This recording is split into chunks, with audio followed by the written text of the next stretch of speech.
Narcissistic abuse অথবা নির্যাতনের একটি পদ্ধতি হলো ম্যানিপুলেশন।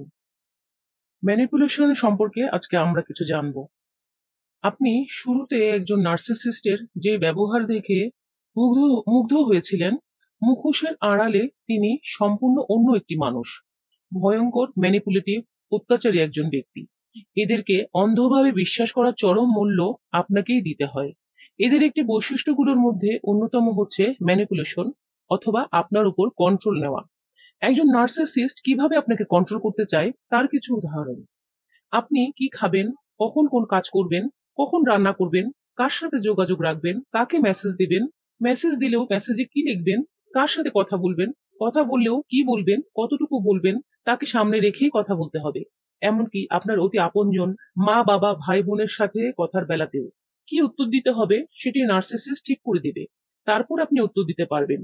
আপনি নিজে থেকে কোনো উত্তর দিতে পারবেন না। আপনার নিজের কোনো মতামত থাকতে পারবে না। আপনার নিজের উপার্জিত টাকা আপনি কোথায় খরচ করবেন সেই ব্যাপারে উনি যখন ইচ্ছা বাধা দিতে পারেন। তবে নার্সিসিস্ট ব্যক্তির উপর আপনি চোখ বন্ধ করে খরচ করুন, তাতে কোনো সমস্যা নেই। একই কথা ঘুরে ফিরে হাজারবার সেই নার্সিসিস্ট ব্যক্তি আপনাকে জিজ্ঞেস করতে পারেন এবং আপনাকে একই কথার উত্তর বারবার দিতে বাধ্য করতে পারেন। এদের প্রতিটি হ্যাঁতে হ্যাঁ মিলিয়ে কথা বলতে হবে। অন্য কারো কাছে নার্সিসিস্টের এইসব অত্যাচারের বিষয়ে কথা বলা যাবে না। অন্যদেরকে অন্যদের কাছে এদের ব্যাপারে সবসময় প্রশংসামূলক কথা বলতে হবে, সেটা মিথ্যা প্রশংসা হলেও। আপনাকে সবসময় অত্যন্ত চিন্তা ভাবনা করে তাদের মন রক্ষা করে তাদের সাথে কথা বলতে হবে। তাদের মেজাজ রক্ষা করে চলতে হবে। এমন ভাবে চলতে হবে যেন আপনি ডিমের খোসার উপর দিয়ে হেঁটে চলেছেন। আপনি চুপ থাকতে চাইলেও কোনো লাভ নেই। তারা তাদের ইচ্ছামতো যেকোনো বিষয় টেনে এনে আপনাকে জেরা শুরু করে দিতে পারে এবং উত্তর তাদের মন মতোই হতে হবে। এরা এদের চাহিদা পূরণের জন্য আপনার উপর চাপ প্রয়োগ করে।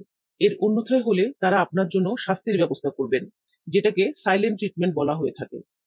একই সাথে তারা আপনার জন্য বিভিন্ন ভূমিকায় অবতীর্ণ হতে চাইবেন। কখনো পুলিশ হয়ে আপনাকে রিমান্ডে নিয়ে জিজ্ঞাসাবাদ শুরু করবেন, কখনো উকিলের মতো জেরা করতে থাকবেন, আবার কখনো বিচারক হয়ে উনি আপনার বিচার করে শাস্তির ব্যবস্থা করবেন। এরা আপনাকে সবসময় কষ্ট আর চাপের মধ্যে রাখতে চায়। এদের আসল উদ্দেশ্য হলো আপনাকে অসম্মান করা, ছোট দেখানো এবং আপনার ভেতরে হীনমন্যতা তৈরি করে দেওয়া। এখানে আপনার কথা বলার অথবা মনের ভাব প্রকাশ করার কোনো সুযোগ নেই। সারাক্ষণ নার্সিসিস্ট ব্যক্তিটি কথা বলে যাবে আর আপনার কাজ শুধু শুনে যাওয়া এবং তার জেরার জবাব দেওয়া। আপনি যদি কষ্ট পেয়ে অভিযোগ করেন তাদের এসব ব্যবহারে আপনি কষ্ট পাচ্ছেন, তাতে তারা বিন্দুমাত্র বিচলিত হন না। বরং আপনার উপর তাদের শাস্তির মাত্রা বাড়িয়ে দিতে পারে। উল্টো আপনাকেই তারা দোষ দিবে।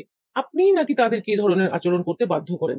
অর্থাৎ সব দিক দিয়ে আপনিই তাদের কাছে অপরাধী, আপনিই দোষী। অথচ এটা একটা সাধারণ বিষয় যে কোনো মানুষের আচরণের দায় সম্পূর্ণ তার নিজের। অন্য কেউ কাউকে কখনো কোনো আচরণ করতে বাধ্য করতে পারে না। কারণ কারো আচরণের মাধ্যমেই তার আসল ব্যক্তিত্বের পরিচয় পাওয়া যায়।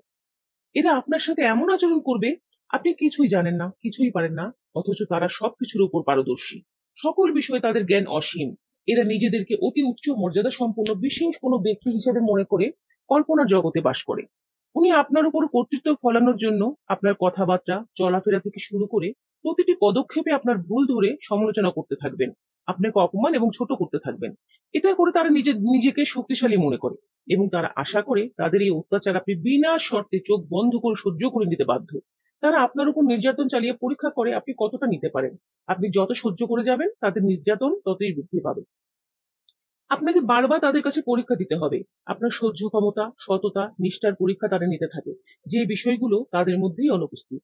তারা আপনার প্রতিটি ছোটখাটো ভুল ত্রুটি প্রতিনিয়ত তুলে ধরে আপনাকে মানসিক অত্যাচার করবে এবং শাস্তি দেবে। অথচ তারা চায় তাদের প্রতিটি বড় ভুল এবং অসঙ্গতি আপনি ভুলে যাবেন এবং এসব বিষয় নিয়ে কখনো কোনো প্রশ্ন করবেন না। তারা প্রতিনিয়ত নতুন নতুন আইন তৈরি করবে, যেটা শুধুমাত্র আপনার জন্যই প্রযোজ্য। কিন্তু তারা যে কোনো ধরনের সীমা লঙ্ঘন করতে পারে। আপনার ব্যক্তিগত সীমারেখা অতিক্রম করতে তারা বিন্দুমাত্র চিন্তা করে না। একজন সুস্থ স্বাভাবিক মানুষ অবশ্যই অন্যের সীমারেখাকে সম্মান করে এবং সেটা অতিক্রম করে না। কিন্তু একজন নার্সিসিস্ট ব্যক্তি কখনোই না শব্দটি শুনতে চায় না এবং তারা তাদের টার্গেটের ব্যক্তিগত সীমারেখাকে সম্মান তো দূরের কথা, ভেঙে চুরে তছনছ করে দিতে চায়। তারা শুরুতে আপনার মনোযোগ আকর্ষণের জন্য এবং আপনার সহানুভূতি আদায় করার জন্য এবং আপনাকে ফাঁদে ফেলার জন্য তাদের অতীতের দুঃখের কাহিনী শোনায়। তাদেরকে কেউ ভালোবেসে আপন করেনি, তাদেরকে কেউ বুঝতেই পারেনি, সবাই তাদেরকে শুধু কষ্টই দিয়েছে। এতে করে আপনি তাদের জন্য ভীষণ সহানুভূতি অনুভব করবেন এবং তাদের জন্য কিছু করতে চাইবেন, তাদের পাশে থাকতে চাইবেন এবং আপনার অজান্তেই তাদের ফাঁদে পা দিয়ে ফেলবেন। তাদের মেকি ব্যবহার আপনাকে মুগ্ধ করেছিল। তারা দেখে শিকার যখন নিজে থেকেই এসে জালে ধরা দিয়েছে, তখন একে ইচ্ছে মতো ব্যবহার করা যায়, অত্যাচার নির্যাতন করা যায়, এবং তখন তাদের খেলা শুরু হয়ে যায়। ভুল জায়গায় মমতা দেখানোর প্রতিফল আপনি অচিরেই পেয়ে যাবেন। আপনাকে তারা দুর্বল এবং সহজলভ্য ধরে নিয়ে আপনাকে কন্ট্রোল করতে শুরু করে দেবে। আপনার উপর যখন তাদের অত্যাচারগুলো শুরু হয়ে যাবে, তখনই কেবল আপনি বুঝতে পারবেন তাদের অতীতের গল্পগুলো কতটা মিথ্যা ছিল। সেখানে সমস্যাটা কার ছিল? এদের অত্যাচারের প্যাটার্ন গুলো সবসময় একই রকম থাকে। এরা শুধু ব্যক্তি বিশেষে বিশেষে স্ক্রিপ্ট বদল করে। নার্সিসিস্টের পরিবারের কাছে সাহায্য চেয়ে কোনো লাভ হয় না। তারা সবাই একই ধরনের মানসিকতা। তারা নার্সিসিস্টের কথা মতো সেই নার্সিসিস্ট ব্যক্তির পক্ষ নিয়ে উল্টা আপনাকেই দোষ দেবে। নার্সিসিস্ট সবসময় নিজের সমর্থন আদায় করার জন্য নিজের সাঙ্গপাঙ্গকে আগে থেকেই ঠিক করে রাখে, এবং এরা নার্সিসিস্টের কথা মতো নার্সিসিস্টকে অন্ধভাবে সমর্থন করে যায়। এদেরকে ফ্লাইং মাঙ্কি বলা হয়ে থাকে। এরা আপনার আপনজনের কাছ থেকে আপনাকে আলাদা করে ফেলতে চেষ্টা করে, যাতে আপনি একসময় একা হয়ে যান এবং নার্সিসিস্টের কাছে সবসময় অনুগ্রহ ভিক্ষা করতে থাকেন, এবং এটাই এদের উদ্দেশ্য থাকে। একসময় আপনার নিজেকে একটা জড় পদার্থ মনে হতে থাকবে। প্রতিবাদ করার চেষ্টা করেও কোনো লাভ হয় না। কথায় আপনি কখনো তাদের সাথে পেরে উঠবেন না। এরা প্রচন্ড মিথ্যাবাদী হয়ে থাকে। এরা এদের মন গড়া কাল্পনিক, অবাস্তব, ভিত্তিহীন মিথ্যা কথাগুলো বিশ্বাস করার জন্য আপনার উপর চাপ প্রয়োগ করবে। আপনি সন্দেহ প্রকাশ করলে আপনাকে অপমানজনক এবং অযৌক্তিক বিভ্রান্তিকর কথা বলে সহজেই আপনাকে কোণঠাসা করে দেবে। আপনার মধ্যে এমন একটি অনুভূতি জন্ম নেবে যে আপনার সবসময় মনে হবে আপনি একটি যুদ্ধক্ষেত্রে আছেন। তাদের নির্যাতনের বেড়াজালে আপনি নিজেকে বন্দী মনে হতে থাকবে। আপনি মুক্তি চাইলে তারা মুক্তি দিতে চায় না, অথচ আপনাকে আটকে রেখে তারা অত্যাচার চালিয়ে যাবে, এটাই তাদের উদ্দেশ্য থাকে। এই ধরনের সম্পর্কে আপনি কখনোই নিজেকে নিরাপদ মনে করতে পারবেন না। এইসব মানসিকভাবে অসুস্থ ব্যক্তির সাথে যোগাযোগ থাকলে, অথবা যারা এদের কাছাকাছি থাকে, তারা কেউই ভালো থাকতে পারে না। সম্ভবই নয়। এই মানুষগুলো নিজে মানসিকভাবে অসুস্থ থাকে, এবং এদের অস্বাভাবিক আচরণের কারণে বিভ্রান্ত হয়ে আপনি সিদ্ধান্তহীনতায় ভুগতে থাকবেন। আপনি সরে যেতে চাইলে তারা বিভিন্ন অজুহাতে আপনাকে আটকে রাখতে চায়। এই ধরনের টক্সিক অস্বাভাবিক মানুষ শুধুমাত্র নিতে জানে। বিনিময়ে তারা দেয় অত্যাচার, মানসিক অশান্তি আর হতাশা। এদের চাহিদার শেষ নেই। আপনার কাজ শুধু দিয়ে যাওয়া। আপনি যতই দিয়ে যান, তাদেরকে কখনো সন্তুষ্ট করতে পারবেন না। সবার সব চাহিদা পূরণ করা যায় না, সেটা সম্ভব নয়, উচিতও নয়। তারা তাদের আচরণ দিয়ে আপনার ভেতর অনেক আগেই তাদের সম্পর্কে সন্দেহ তৈরি করে দেয়। তাদের নিজেদের করা ভুলের দায়ভার আপনার উপর চাপিয়ে দিয়ে আপনার ভেতরে অপরাধবোধ জাগিয়ে তুলতে চেষ্টা করে, এবং এটাকে তারা আপনাকে আটকে রাখার কৌশল হিসেবে ব্যবহার করে। তারা বলে তারা আপনার জন্য অনেক ত্যাগ স্বীকার করেছে, অথচ তারা আপনার জন্য কোনো ত্যাগ স্বীকার করেনি। তারা যা কিছু করে নিজের লাভের কথা চিন্তা করেই করে। প্রতিটি পদক্ষেপ তারা অত্যন্ত হিসাব করে, সূক্ষ্ম বিচার বিশ্লেষণ করে তারপর নেয়। অথচ সেই দায় আপনার উপর চাপিয়ে দিয়ে আপনাকে চাপে রাখতে চায় এবং তাদের চাহিদা পূরণ করতে চায়। আপনি শুরুতে বিভ্রান্ত হয়েছিলেন তাদের যে ব্যবহার দেখে, তার সাথে আসল মানুষটির কোনো সাদৃশ্যই খুঁজে পাবেন না।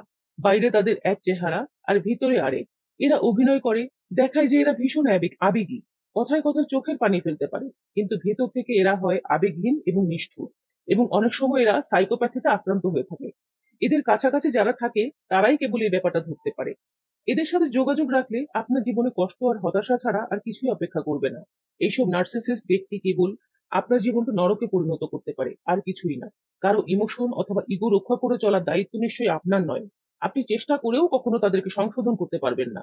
যাদেরকে তাদের মা বাবাই সঠিক পথে সঠিক মানুষ হিসেবে গড়ে তুলতে পারেনি, সেখানে আপনার চেষ্টা বৃথা। আপনি নিশ্চয়ই কোনো নষ্ট প্রজেক্ট হাতে নেননি সেটা মেরামত করার জন্য। এইসব ব্যক্তিরা আপনাকে মানুষ হিসেবে নয়, একটি বস্তু হিসেবে দেখে, যাকে নিজের প্রয়োজনে ব্যবহার করে লাভবান হওয়া যায়। তাদের ভেতরের অসামঞ্জস্যতা এবং নিরাপত্তাহীনতার প্রতিফলন ঘটায় আপনার উপর নির্যাতনের মাধ্যমে।